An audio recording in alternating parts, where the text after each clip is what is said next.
Good evening বন্ধুরা, আশা করি তোমরা সকলে খুব ভালো আছো। নিজের কিছু দরকারি কাজকর্মে এমনই আটকে পড়েছিলাম যে একদমই সময় দিতে পারছিলাম না। আজ তাই একটা ভালো রেসিপি নিয়ে তোমাদের কাছে চলে এলাম।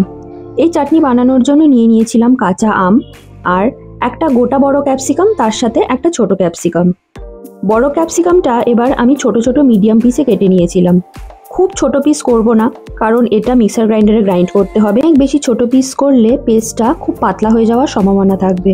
তোমাদেরকে একটা কথা জানিয়ে রাখি, এই রেসিপিটা আমি যখন বিয়ের পর শ্বশুরবাড়ি এসেছিলাম আমার শ্বশুরমশাইয়ের থেকে শেখা। এত দারুণ লেগেছিল যে ওনাকে আমি বারবার এটা বানাতে বলতাম, আর আজকে নিজে শিখে তোমাদের সাথে শেয়ার করতে চলে এলাম। যাই হোক, ক্যাপসিকামটা আমি মিক্সার গ্রাইন্ডারে নিয়ে রেখে দিয়েছি। এর পেস্টটা খানিকক্ষণ পর বানিয়ে তোমাদেরকে দেখাচ্ছি। কিছুটা ক্যাপসিকাম আমি এভাবে লম্বা করে কেটে রেখে দিয়েছিলাম এবং এগুলোকে পরে কুচি কুচি করে কেটে আলাদা করে রেখে দিয়েছি। রান্নার সময় তোমাদেরকে দেখালে বুঝবে এক্স্যাক্টলি কোন জায়গাতে এটা ব্যবহার করেছি।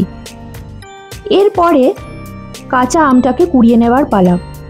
বাজারে আমি খুব একটা বেশি কাঁচা আম পাইনি, কাঁচা মিঠে আমই পেয়েছিলাম বটে, তবে রেসিপিটা কিন্তু খুবই দারুণ হয়েছিল। এবার একটা গ্রেটারে নিয়ে আমি এই আমটাকে কুড়িয়ে নিয়েছিলাম। একটা কথা মাথায় রাখতে হবে বন্ধুরা, আমটা কিন্তু কোনোভাবেই মিক্সার গ্রাইন্ডারে ঘুরিয়ে নেওয়ার চেষ্টা করলে হবে না, কুড়িয়েই নিতে হবে।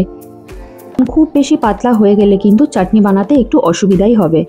এরপর কেটে রাখা ক্যাপসিকামটা আমি মিক্সার গ্রাইন্ডারে ঘুরিয়ে নিয়েছিলাম।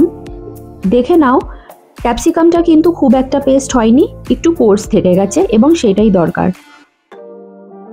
তারপর আন্দাজ মতন আমি দুটো লঙ্কা নিয়েছিলাম এবং সেগুলো কুচি কুচি করে রেখে দিয়েছিলাম। যাই হোক, এবার রান্নাটা শুরু করা যাক। কড়াইয়ে কিছুটা সর্ষের তেল নিয়ে খানিকটা কালো সর্ষে এবং একটা গোটা কাঁচা লঙ্কা দিয়ে দিয়েছিলাম। ফোড়নে কিন্তু এর বাদে আর কিছুই লাগবে না। তেলটা কিছুক্ষণ গরম হয়ে যাওয়ার পর আমার বানিয়ে রাখা আম কুড়োনোটা পুরোটাই তেলের মধ্যে দিয়ে দিয়েছিলাম।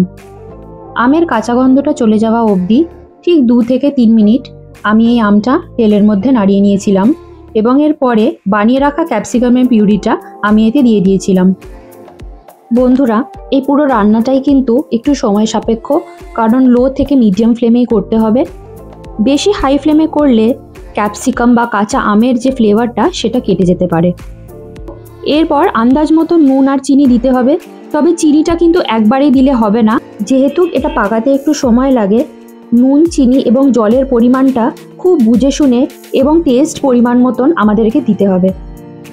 নুন চিনি পরিমাণ মতন দিয়ে দেওয়ার পরে 3 থেকে 4 মিনিট এটাকে রান্না করে নিয়েছিলাম এবং কিছুক্ষণ ড্রাই হয়ে যাওয়ার পরে কুচিয়ে রাখা ক্যাপসিকাম আর লঙ্কাটা এর ওপর ছড়িয়ে দিয়েছিলাম। আলাদা করে এটা দেওয়ার জন্য এই চাটনির যে টক ঝাল মিষ্টির ফ্লেভারটা, এটা কিন্তু আলাদা রকমই খেতে লাগে। এরপর জল, নুন, মিষ্টি দিয়ে আবার এই পুরো জিনিসটাকে যতক্ষণ কাঁচা ভাবনা কেটে যায় পাকিয়ে দিতে হবে।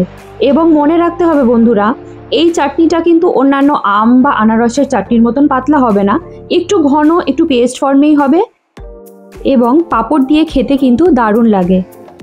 যে কোনো অনুষ্ঠান বাড়ি গেলেই আম, খেজুর, আনারস এই চাটনিগুলো কিন্তু খেয়েই থাকি, তবে এই ক্যাপসিকাম, কাঁচা আম আর লঙ্কার যে টক ঝাল মিষ্টির মজা, এটা কিন্তু খুবই নতুনত্ব।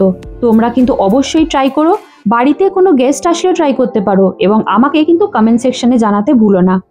ক্যাপসিকামের রঙটা খানিকটা গাঢ় হয়ে যাওয়ার পরে রান্নাটা এবার আমি বন্ধ করে দিলাম এবং গরম গরম পাঁপড়ের সাথে এটাকে সার্ভ করে নেব।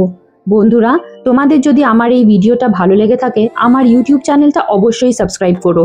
আর আমাকে এত ভালোবাসা দেওয়ার জন্য অনেক ধন্যবাদ। তোমরা ভালো থেকো, সুস্থ থেকো এবং আমার পরের ভিডিওর জন্য অপেক্ষা করো। বাই।